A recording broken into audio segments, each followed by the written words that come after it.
안녕하세요, 마이뮤지엄입니다. 저번 주에 예고해 드렸다시피 다시 또 레고에 흠뻑 재미를 빠져서 스피드 챔피언을 소개시키려고 나왔습니다. 미국에서 스포츠카를 대표하는 차, 일단은 머스탱 유명하죠. 근데 이 머스탱 같은 경우는 베리에이션이 굉장히 다양해요. 그래서 진짜 진정한 스포츠카라고 안 보는 사람들도 있고요. 머스탱도 GT 버전이나 그 위에 썰린이라는 튜닝 업체에서 개조한 머스탱으로 가게 되면은 상당히 다른 퍼포먼스를 내긴 하는데요. 사실 가격적으로 보면은 이 머스탱은 조금 벗어나는 차가 있습니다. 진짜로 미국인이 대표할 수 있는, 이태리는 뭐 페라리 있겠죠, 마세라티도 있겠죠, 영국은 에스턴 마틴이 있겠죠, 독일은 포르쉐 있겠죠. 거기에 대항할 수 있는 스포츠카가 바로 콜벳이고요. 요번에 레고에서 나온 거는 콜벳이 두 가지 종류가 이렇게 나왔습니다. 이거 하나는 뭔가 진짜 초현대적인 차 같은데, 하나는 뭔가 좀 클래식한데 라고 볼 수 있는데, 요 옛날 차를 설명해 드릴게요. 제가 이 차를 사실은 한때 사고 싶어서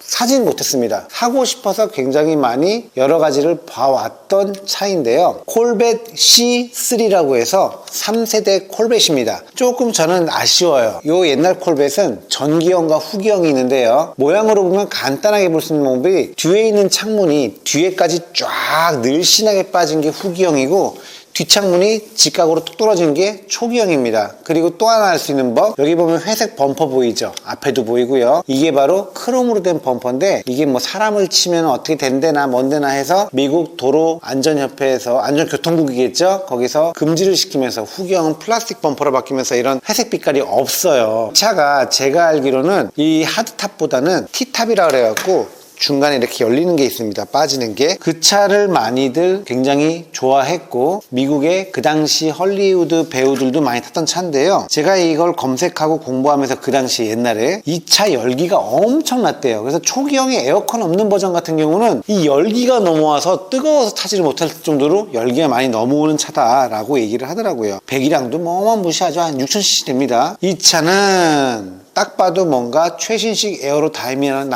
에어로다이나믹으로 만든 차 같죠? 한글로 얘기하면 욕처럼 들려요. C8이란 차인데요. 그냥 C8이 아니라 레이싱용으로 쓰는 CR이라는 버전입니다. 배기량은 한 5500cc 정도 되는 터보가 달리지 않은 자연흡기 차량으로 초고성능 차량이 되겠죠. 사실은 옛날 차 이 차는 멋은 있고 엔진의 배기 어떤 음도 좋지만은 성능은 사실 좀 요즘 차에 비하면 그렇게 좋지는 않습니다. 이 차는 뭐 말할 필요가 없는 차죠. 다시 한번 레고로 돌아가자 그러면은, 스피드 챔피언에서는 아직까지도 최고봉은 요 페라리 F8이라고 보여집니다. 스트라달레죠. 진짜 만드는 재미도 있고 조립 감각이 끝내줘요. 근데 몇 년이 지난 후에 뭐 다찌 SRT라든지 이런 게 나왔는데 많이 후져요. 좋아하지 않는 차량인데요. 이 차 같은 경우는 그래도 중간 이상 간다. 페라리만큼은 못 가지만은 만들어 볼 만한 차다. 특히 이 차는 실제 차량도 그래요. 옆에 라인이 이렇게 라인이 잘 살려 있고, 앞에도 뾰족하게 잘 살려 있는데, 완벽하게 재현하지는 못했지만은 꽤나 가깝게 재현한 거를 볼 수 있고요. 저는 마음에 듭니다. 그리고 이 차도 마음에 들어요. 저는 사실은 뭐 요즘 차보다는 옛날 차를 좋아하다 보니까는 이 차가 특히 마음에 듭니다. 옛날에 초창기에 나온 거는 3단 오토도 아니고 3단 수동이었는데, 이 차도 소리를 많이 들어봤어요, 예전에. 그래서 오늘도 소리를 들어볼 수밖에 없겠죠. 고백이랑 8기통 엔진이기 때문에 예전에 바로 전에 그 픽업 트럭 한 것처럼 소리가 비슷합니다. 제가 아까 사실은 연습을 너무 많이 해서 목이 쉬어버렸어요. 소리를 한번 해보겠습니다. 시동을 걸게요. 이런 소리가 나고요. 실제로 출발해도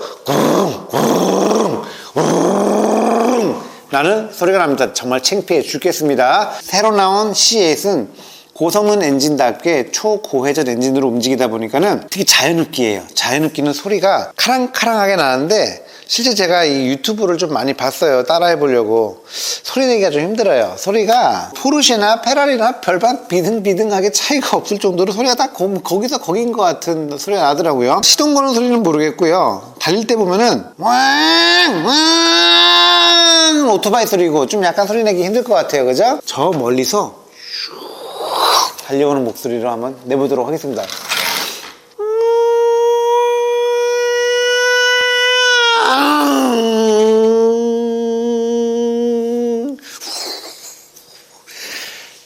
창피해 죽겠다. 나 이거 언제까지 해야 되니? 예. 이런 뭐 소리가 납니다. 근데 결론적으로 이제 레고로 다시 돌아와서 말씀드릴게요. 페라리 때 제가 실망했던 부분은 너무 스티커 덕지덕지였다라고 얘기했는데요. 사실 어떻게 보면은 이 조그만한 차에서 형상을 나타내기 위해서는 어쩔 수 없다는 생각이 들어요. 역시나 이 C8에서도 스티커 덕지덕지입니다. 앞에 헤드라이트는 물론이고 뒤에 있는 리어등까지도 모조리 스티커로 연출을 했고요. 뭐 옆에도 다 스티커입니다. 미국 차는 전형적으로 뒤에 엔진 달린 차가 별로 없어요. 근데 뒤에 달렸다고는 하지만 미드십 엔진입니다. 미드십이라면은 요 바퀴와 바퀴 사이에 달린 건데요. 실제로 완벽한 미드십을 추구하는 차가 미국에는 거의 없었어요. 뭐 있긴 있었습니다. 엔진이 앞에 달려 있으면서 미드십인 옛날 다치 바이퍼란 차가 있는데 그 차 이외에는 거의 없어요. 특히 콜벳 시리즈에서는 50년대 나왔던 콜벳 C1부터 C1, 2, 3, 4, 5, 6, 7까지도 다 모조리 엔진은 프론트 엔진이었는데 이 차로 넘어오면서 C8 미드십 엔진으로 바뀐 차고요. 그거를 또 뒷창문으로 엔진의 형상을 약간이나마 즐길 수 있게 표현을 했다는 거 아주 좋은 점이라고 생각합니다. 뭐 스티커 덕지덕지는 하루 이틀 얘기가 아니니까는 이 정도로 끝내고요. 총평평을 하자면은 스피드 챔피언을 모으시는 분이다. 필구 굉장히 좋습니다. 이 다치 쪽을 봤을 때 너무 실망을 했었거든요. 이거는 완전히 옛날 클래식 레고 차도 아니고 요즘 차도 아닌 굉장히 애매모호함을 달렸는데요. 요번에 나온 차는 굉장히 좋습니다. 사실은 이 차가 노란색 차가 실제 차는 훨씬 큽니다. 근데 차 크기 보세요. 형편없이 작죠. 그러니까 스케일도 굉장히 떨어졌고 무지막지하게 생긴 그 어떤 정말 마초적인 성격을 나타내는 것도 굉장히 약했던 차인 거에 반하면은 요번 거는 굉장히 잘 살렸다. 특히 뒷모습은 굉장히 좋습니다. 그래서 이 차 하나를 위해서라도 요번 거는 꼭 살 것 같습니다. 차 좋아하시고 스피드 챔피언 좋아하시는 분은 이 차를 위해서라도 꼭 필구를 원하시고요. 무게로 재는 PPG를 못했었는데요. 다음번 레고부터는 다시 한번 PPG로 해서 순위 매겨보는 걸 갖도록 하겠습니다. 오늘은 짧습니다. 왜? 해결할 게 작잖아요. 제가 이거 찍고 있는 저희 피디님이 원하는 레고를 제가 직접 사서 리뷰를 하도록 하겠습니다. 뭐 할까요? 지구본 얘기하면 죽어. 세계지도요? 모듈러 어때요? 요번에 나온 거. 저는 자, 당첨됐습니다. 사실 저는 모듈러가 이제는 넣을 데가 없어가지고 그냥 살려고 하지 않았지만은 저희 직원이 꼭 해보고 싶다고 해서 부티크 호텔 또는 지구본 둘 중에 하나를 갖고 이 자리에서 설명하는 시간 갖도록 하겠습니다. 좀 더 요번에 거는 너무 작다 보니까 다음에 스피드 챔피언을 한 3개를 뜯고 리뷰를 해야 될 것 같습니다. 요번 건 좀 짧지만 넘어가 주시고요. 다음에 좀 더 큰 제품을 갖고 디테일하게 한 번씩 파보는 시간 갖도록 하겠습니다. 제가 요즘에 사실 레고 말고 다른 장난감에 사실 조금씩 눈이 돌아가고 있습니다. 그래서 다른 것들이 먼저 나올 수도 있는데 분명하게 약속드릴 수 있는 거는 둘 중에 하나 꼭 갖고 조만간 리뷰하도록 하겠습니다. 오늘은 여기까지였고요. 감사합니다. 좋은 시간 보내시기 바랍니다. 안녕.